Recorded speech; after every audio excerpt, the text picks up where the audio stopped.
नमस्कार मंडळी, कसे आहात सगळे? आज मी तुमच्यासाठी एक अशी रेसिपी घेऊन आली आहे जे ऐकूनच तुमच्या तोंडाला पाणी सुटेल. आपण नेहमीच अननस रसात किंवा फ्रूट सॅलडमध्ये खातो, पण कधी तुम्ही अननसाला तिखट मीठ लावून ते भाजून खाल्लं आहे का? आज आपण बनवणार आहोत तंदुरी मसाला अननस, आणि तेही अगदी कमी वेळात आपल्या एअर फ्रायरमध्ये. तुम्हाला रोजच्या त्याच स्नॅक्स खाऊन कंटाळा आला असेल आणि काहीतरी आंबट, गोड, तिखट आणि चटपटीत खायची इच्छा असेल, तर हा व्हिडिओ शेवटपर्यंत नक्की बघा. ही रेसिपी दिसायला जितकी रॉयल आहे, बनवायला तितकीच सोपी आहे.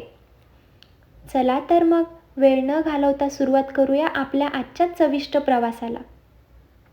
सगळ्यात आधी मी एक छान ताजा आणि रसाळ अननस घेतला आहे. त्याचे वरचे साल काढून मी त्याचे गोल काप म्हणजे चकत्या करून घेतल्या आहेत. हे काप करताना जास्त जाड ठेवू नका, जेणेकरून मसाले आतपर्यंत मुरतील. आता यावर आपण आपले घरगुती मसाले लावूयात.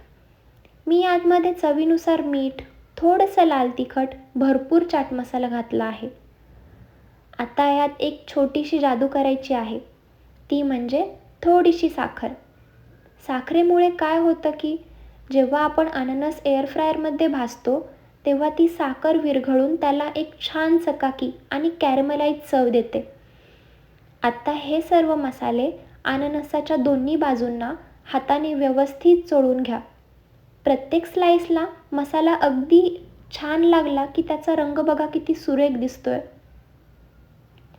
आता आपला एअर फ्रायर 180 ते 190 डिग्री सेल्सिअसवर प्रीहीट करून घ्यायचा आहे. बास्केटला थोडं बटर लावून घ्या, किंवा तुमच्याकडे असा बटर पेपर असला तर तो लावला तरी उत्तमच, ज्यामुळे अननस खाली चिटकणार नाही. हे मसालेदार स्लाइस बास्केटमध्ये व्यवस्थित मांडून ठेवा आणि 190 डिग्रीवर 10 मिनिटाचा टायमर सेट करा. साधारण 5 मिनिटं झाली की बास्केट बाहेर काढून एकदा हे स्लाइस पलटी करून घ्या. यामुळे दोन्ही बाजूनी अननस सारखा भाजला जाईल आणि त्याला तो तंदुरी इफेक्ट होईल.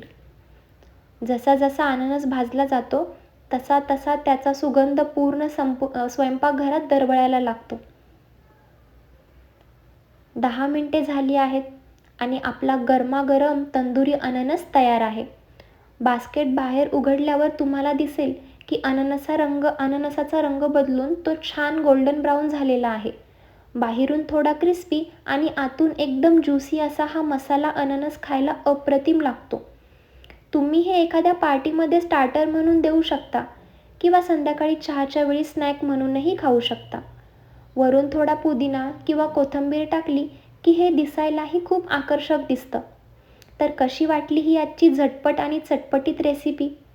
तुम्ही ही घरी नक्की ट्राय करा आणि तुमची प्रतिक्रिया मला कमेंटमध्ये कळवायला विसरू नका.